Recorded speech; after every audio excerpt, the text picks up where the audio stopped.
Good evening and welcome to BizTech's Aha, the coaching show. Now, this show is all about coaching and is produced in partnership with Corporate Coaching Academy. Now, today we explore the topic of coach to coachpreneur. 3 steps making coaching a viable career. Now, to give us insights, we have Andrew Ng. He's the founder of Scaling People Asia. Now, to bring us all those insights, welcome to the show, Andrew. Hi, Brian. Thanks for having me on board today. Good evening, everybody. Now, Andrew, for a start, could you give us an overview of your background and how you got into coaching? Okay, so this goes way back in university days. So when I first started in university, I studied psychology and economics. That's where I learned about social dynamics, developmental psychology. I really got excited about this realm, about building people, helping people, and developing people. And then, having a business out of it as well. That was like, the dream back then when I was a university student. So fast forward into the future, I helped out my family's company. So I worked with the export side of the business. Eventually managed one of the export side of the business as well. That's where in the middle, I learned about NLP. I did a 1-week course on NLP, being a basic practitioner.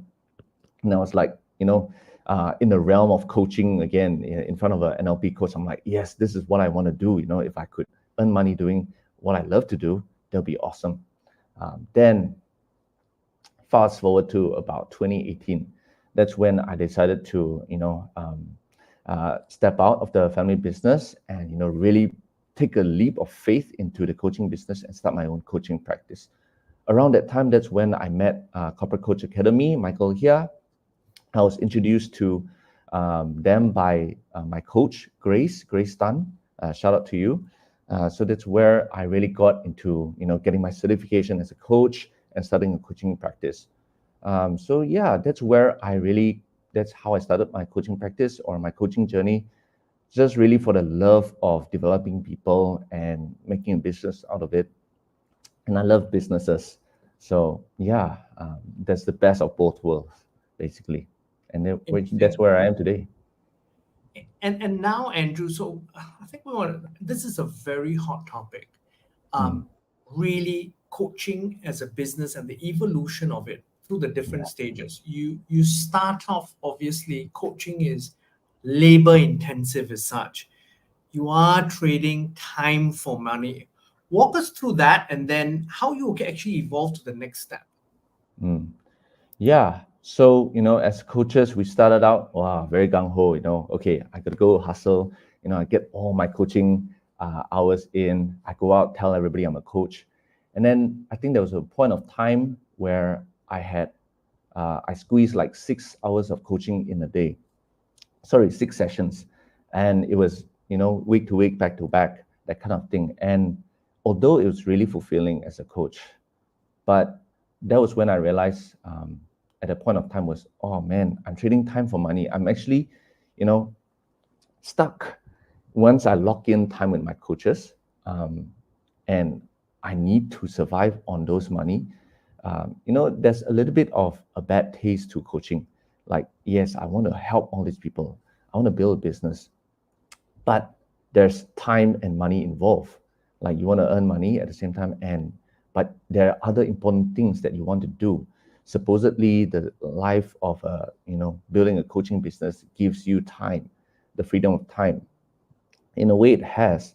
But once you have locked into a certain timing, your time is set. So therefore, you're trading time and money all the time, trading time for money. And it's tough. So I think that was when, 2019, 2020, that's when I started looking out, okay, how can we make this better? How can we not trade time for money and, sort of on a survival month to month, making sure the cash is flowing, that kind of thing. Then thankfully, there was an opportunity to be like a coach consultant. So that's stage 2. First is stage 1 as a coach, stage 2 as a coach consultant, where you get to work with companies on a retainer basis. So for me, I had the opportunity to work with my family's company again, but as a coach, as a third party this time, to work as an advisor for the people. So that means what I did was, as a retainer, I got into the coaching advisor, the people advisor, where I work with the people team, the HR team, to address all the people issues in the company, and then making a strategic goal to it, where the CEOs of the different companies are able to get insights, really deep insights, from coaching or from coaching the people team as well.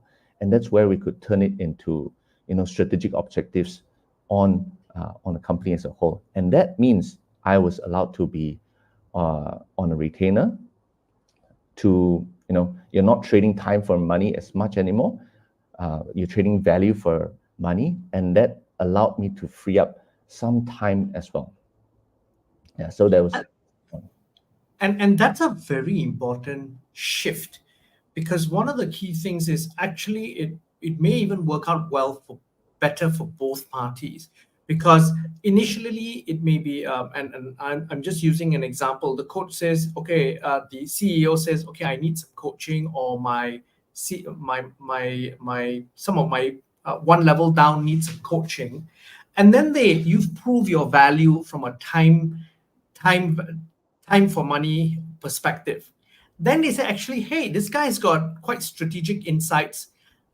And then that's where the coach can then evolve and say, hey, let me help you on a longer term basis, because then we're not firefighting, we are making things smoother. And I suppose that's the transition, isn't it? That's for a lot of people. That's how you then move from the coaching time for money towards more of a retainer based objective. Yeah, exactly. And you still get to do the high impact stuff as a coach, really drilling down into certain things, and really making the world a better place, through being a retainer as well. It's not like you are not being a coach anymore as a coach consultant. Well, at least for me, the identity was still there, but that allowed me to do much more with the extra time and with the extra value. Yeah. And also one of the key things is this, right, Andrew? Yeah. When you do a retainer, what a lot of coaches make themselves available to, and not everybody does this, is then, even after office hours and stuff like that, you are available on call. There is Correct. an issue. And then suddenly the client sees even more value in you. Yes. Because a problem crops up in London, and they call you. Yes, it may be 10 o'clock at night in Malaysia, but if that's something that you are able to help them with, that really helps you from a long-term basis in terms of relationship with that client. Yeah. And to add on to that, as a coach, the impact or the quality of the coaching is much higher, because you're not worried about, hey, is this coaching session going to bring extra value? Am I really making tangible results anymore? Because in a way, you're past that. You've gone to a higher stage. You're not really making each session like, okay, is this gonna be a really successful one? You've gone past that survival stage as a coach. Because you're basically a consultant to the company now. Correct. Yeah. And so that's phase 2. Phase 3, however, is a little bit more different. It's really more of a business then. Walk us through then how you move to phase 3. So I want to touch on a little bit before we go into phase 3, because Certainly. as coaches, I think that's where we might set our own boundaries to that. So this is very recent to me in the last couple of years. As a coach, I always thought that I have to be coaching for money, whether it's being a consultant, you're trading time for money, whatever it is. So on a business level, this is where I learned from my dad as well. Where your business is meant to build wealth for you, stakeholders, and your staff, your clients. It's a vehicle for wealth building as well, or time. So as a coach, then I was realizing, it's very hard to reach that level where we have the luxury of time, financial freedom, if we're constantly trading time for money. So Yes. the recent phase is where we turn into coach entrepreneur or coachpreneur, where we maintain this identity of a coach, but as businesses. So we own different businesses, or at least that's where my trajectory is now. We own different businesses that runs and already builds, builds cash, builds revenue. But that's where you're earning money from. And that's where, as a coach, we can spend time doing more impactful stuff without money in between. That is the ideal case. So you're trading time to impact, purest form of impact. I think we had a talk recently about, if I can say, like Vistage coaches. Vistage coaches, for example, maybe some of them might not need the money anymore to coach, but they're doing it to give back, to bring up the level of entrepreneurs in Malaysia, around the world, that kind of thing. That's where they can give back true impact to the society and the nation in general. Where we're not bounded by money anymore. Absolutely. Now, Andrew, give us some examples of how people diversify, move to this third stage, and in some of the revenue streams that they can think about. Obviously, it's all ancillary revenue related to the main coaching purpose, which is developing. Yes, exactly. So as a coachpreneur, what I'm doing now is thinking ahead and building, or at least thinking of building different businesses that surround the core business of coaching and developing people and providing impact. So, for example, out there, we are looking at events businesses, probably events. And when you say events, is it basically mass coaching type events, or what do you have in mind? It could be bringing speakers in from around the world. It could be bringing coaches in from around the world as well. Basically, it's events. So that as a coach, I'm not in there anymore. You're making money off the events, and you can do other things. In the ideal world, or building a platform. The other thing that is ongoing is building a platform for coaches. I think like yourself, like BizTech actually, building a platform for coaches, to stand out, to find their niche, to find their angle where they can grow as coaches. The other two is quite normal, product-based business, trying to find products that are really tangible to coaching. So, for example, there are wearables out there. I can't share much, but there are wearables out there that give you live feedback on coaching. So those are. Oh, that's interesting. That's something I haven't heard of. Okay, interesting. Yeah, and your state of mind, basically, those kind of things, where your state of mind is, and actually in the world that in the market that I'm in, actually what I'm finding is the education market for academic coaching or youth coaching is actually very rewarding. Maybe not as financially, there is some financial gains to it, but the impact of that in nation building and future generational leadership building also is amazing. Working with the younger kids, because there's not much coaches playing around in this area. So in a sense, since we're a tuition culture, a tuition-centered culture kind of nation, there are different areas where we can use tuition as a place to coach students holistically, instead of subject-based, result-based kind of thing. So we build them through academic coaching or habits building or character building. Through this new age tuition centers. Now, Andrew, one of the other things that people have gone into in terms of increasing their incomes as coaches is really then to take advantage of labor market arbitrage. And what that is really being based in Malaysia and using online platforms or coaching people overseas where they are actually compensated in dollars. So by default, Yeah. you are earning 3, 4, 5 times or pounds or euros what you're actually getting. So for the time for money, each hour becomes far more valuable. Oh, 100%. Yeah, 100%. Malaysia is in a really good spot for that, especially so when we say our Malaysian ringgit is weakening against foreign currencies, as coaches, we have an opportunity there. Actually, if we can reach out to overseas currencies, we are technically, a cheaper option, but it's good for us. In a Yeah, sense. so there's two ways of looking at it, Andrew. So on one hand, you mean some of these platforms have a roughly standard price. So you want to be Okay. in that zone, right?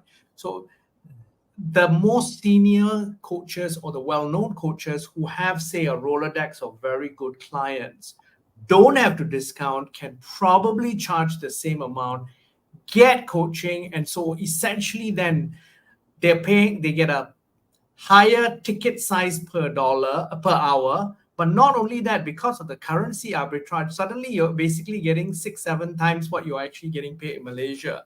So that Yeah. is one way where if you like coaching, but you just want to increase your income, you still want to do the time for money thing, and you don't want to complicate your life in any other way or do certain things. No, I don't want to be tied to a retainer. I just want to execute and that's it.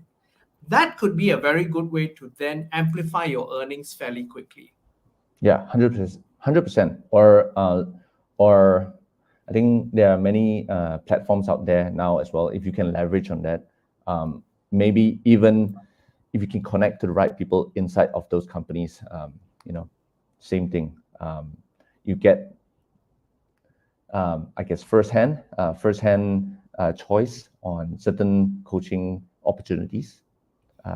With this foreign platforms, but definitely, yeah, you bring up a good point there.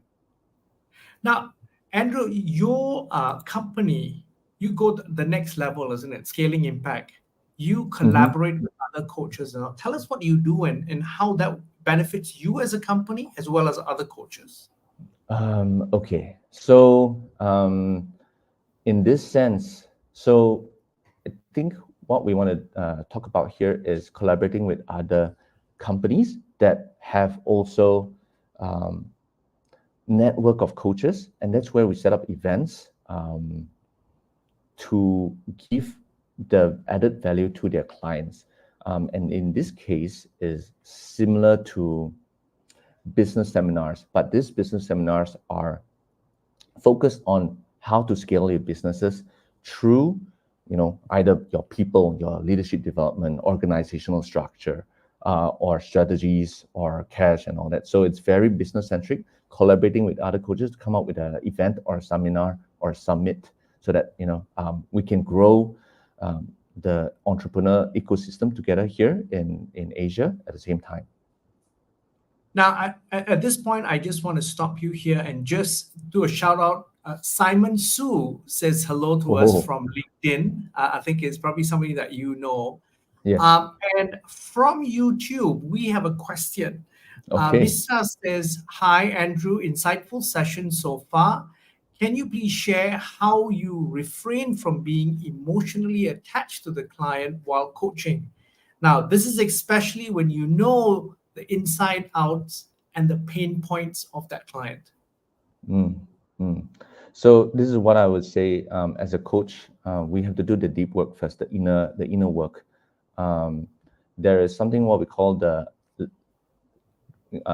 levels of consciousness, or we call consciousness coaching, where you learn to see or detach yourself. In layman's word, is detach ourselves from who we are, our identity, and see ourselves from a third person point of view, or shall we say, the seat of observing, where we are detached from our own identities, our own successes, and see the bigger picture. Because in a sense, when we're in the problem, we can't see anything else, and that means when we're in a coaching environment, we're attached to the coachee, we're attached to the emotions, we're attached to the results. It's very hard for us to see things objectively. So as coaches, for me, we have to go through, or at least I have to go through the deeper work of really attaching or detaching ourselves every single day, looking at ourselves from a higher point of view. Or in NLP, we call it perceptual positioning, the third person positioning, or the fly on the wall. Or for some people, they might look at it as playing like a computer game. When we're playing a computer game, we're controlling some character. So we Yeah. are the players of the game, and our coach character, our coach avatar is in the coaching session. So we're not emotionally attached to the results or the experience. Thanks for that, Andrew. And Andrew, at this stage, we've had a great conversation around how you evolve as a coach really through the various stages. You start out doing one-on-one, then you realize you say, hey, I've gotten good at this. I want to do more. And the client trusts me. The client then engages us as a coach / consultant.